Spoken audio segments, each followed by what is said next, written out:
ناظرین السلام علیکم ورحمۃ اللہ وبرکاتہ۔ سیرت مصطفیٰ صلی اللہ علیہ وسلم پارٹ 14۔ شک کے صدر۔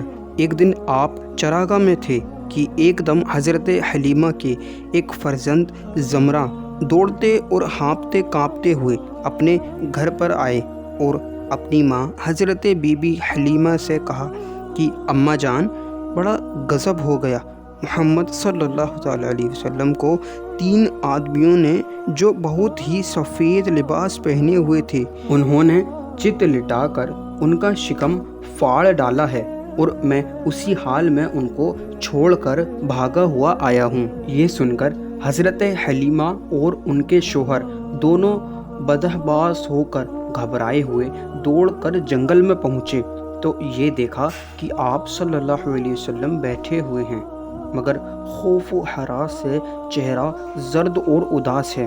حضرت حلیمہ نے انتہائی مشفقانہ لہجے میں پیار سے چوم کر پوچھا کہ بیٹا کیا بات ہے؟ آپ نے فرمایا کہ 3 شخص جن کے کپڑے بہت ہی سفید اور صاف ستھرے تھے میرے پاس آئے اور مجھ کو چت لٹا کر میرا شکم چاک کر کے اس میں سے کوئی چیز نکال کر باہر پھینک دیا اور پھر کوئی چیز میرے شکم میں ڈال کر شکاف کو سی دیا، لیکن مجھے ذرہ برابر بھی تکلیف نہیں ہوئی۔ یہ واقعہ سن کر حضرت حلیمہ اور ان کے شوہر دونوں بے حد گھبرائے اور شوہر نے کہا کہ حلیمہ، مجھے ڈر ہے کہ ان کے اوپر شاید کچھ آسیب کا اثر ہے، لہٰذا بہت جلد تم ان کو ان کے گھر والوں کے پاس چھوڑ آؤ۔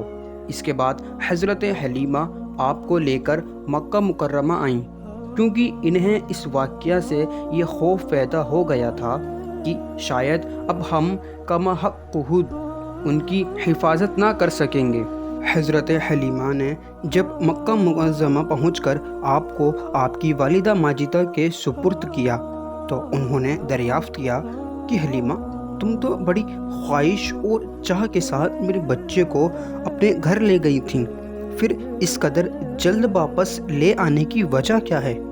جب حضرت حلیمہ نے شکم چاک کرنے کا واقعہ بیان کیا اور آسیب کا شبہ ظاہر کیا تو حضرت بی بی آمنہ نے فرمایا کہ ہرگز نہیں، خدا کی قسم، میرے نور نظر پر ہرگز کبھی بھی کسی جن یا شیطان کا عمل دخل نہیں ہو سکتا۔ میرے بیٹے کی بڑی شان ہے۔ پھر ایام حمل اور بوقت ولادت کے حیرت انگیز واقعات سنا کر حضرت حلیمہ کو مطمئن کر دیا اور حضرت حلیمہ آپ کو آپ کی والدہ ماجدہ کے سپرد کر کے اپنے گاؤں واپس آئیں اور آپ اپنی والدہ ماجدہ کی آغوش میں تربیت پانے لگے۔ شک کے صدر کتنی بار ہوا؟ حضرت مولانا شاہ عبد العزیز صاحب محدث دہلوی رحمۃ اللہ علیہ نے سورہ علم نشرح کی تفسیر میں تحریر فرمایا ہے کہ 4 مرتبہ آپ کا مقدس سینہ چاک کیا گیا اور اس میں نور و حکمت کا خزینہ بھرا گیا۔ پہلی مرتبہ جب آپ حضرت حلیمہ کے گھر تھے، جس کا ذکر ہو چکا، اس کی حکمت یہ تھی کہ حضور پر نور صلی اللہ تعالیٰ علیہ وسلم ان وسوسوں اور خیالات سے محفوظ رہیں جن میں بچے مبتلا ہو کر کھیل کود اور شرارتوں کی طرح مائل ہو جاتے ہیں۔ دوسری بار 10 برس کی عمر میں ہوا تاکہ جوانی کی پرآشوب شہبتوں کے خطرات سے آپ بے خوف ہو جائیں۔ تیسری بار غار ہیرا میں شک صدر ہوا، آپ کے قلب میں نور سکینہ بھر دیا گیا تاکہ آپ وحی الہی کے عظیم گراں بار بوجھ کو برداشت کر سکیں۔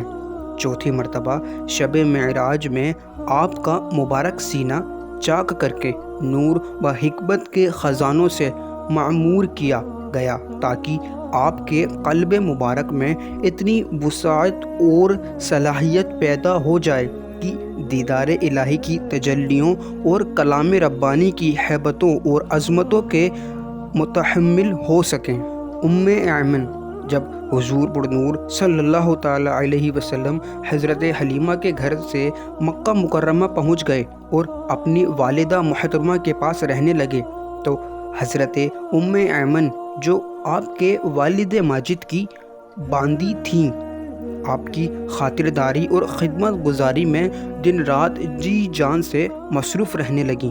ام ایمن کا نام برکت ہے، یہ آپ کو آپ کے والد سے میراث میں ملی تھیں۔ یہی آپ کو کھانا کھلاتی، کپڑے پہناتی تھیں، آپ کے کپڑے دھویا کرتی تھیں۔ آپ نے اپنے آزاد کردہ غلام حضرت زید بن حارثہ سے ان کا نکاح کر دیا تھا، جن سے حضرت اسامہ بن زید پیدا ہوئے رضی اللہ عنہ۔ بچپن کی ادائیں۔ حضرت حلیمہ کا بیان ہے کہ آپ کا گہوارہ یعنی جھولا فرشتوں کے ہلانے سے ہلتا تھا اور بچپن میں چاند کی طرف انگلی اٹھا کر اشارہ فرماتے تھے۔ اے ہے سبحان اللہ، تو چاند آپ کی انگلی مبارک کے اشاروں پر حرکت کرتا تھا۔ جب آپ کی زبان کھلی تو سب سے اول جو کلام آپ کی زبان مبارک سے نکلا تھا وہ یہ تھا، اللہ اکبر الحمدللہ رب العالمین وسبحان اللہ بکرۃ وأصیلا۔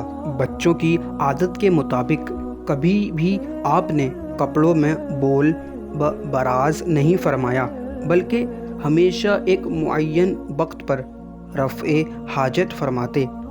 اگر کبھی آپ کی شرمگاہ کھل جاتی تو آپ رو رو کر فریاد کرتے، اور جب تک شرمگاہ نہ چھپ جاتی آپ کو چین اور قرار نہیں آتا تھا، اور اگر شرمگاہ چھپانے میں مجھ سے تاخیر ہو جاتی تو غیب سے کوئی آپ کی شرمگاہ چھپا دیتا۔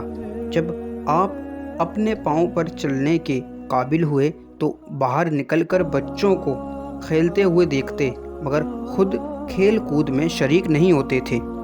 لڑکے آپ کو کھیلنے کے لیے بلاتے تو آپ فرماتے، میں کھیلنے کے لیے نہیں پیدا کیا گیا ہوں۔ ناظرین، آج کے لیے بس اتنا ہی، ملتے ہیں آپ سے اگلے پارٹ میں۔ السلام علیکم ورحمۃ اللہ وبرکاتہ۔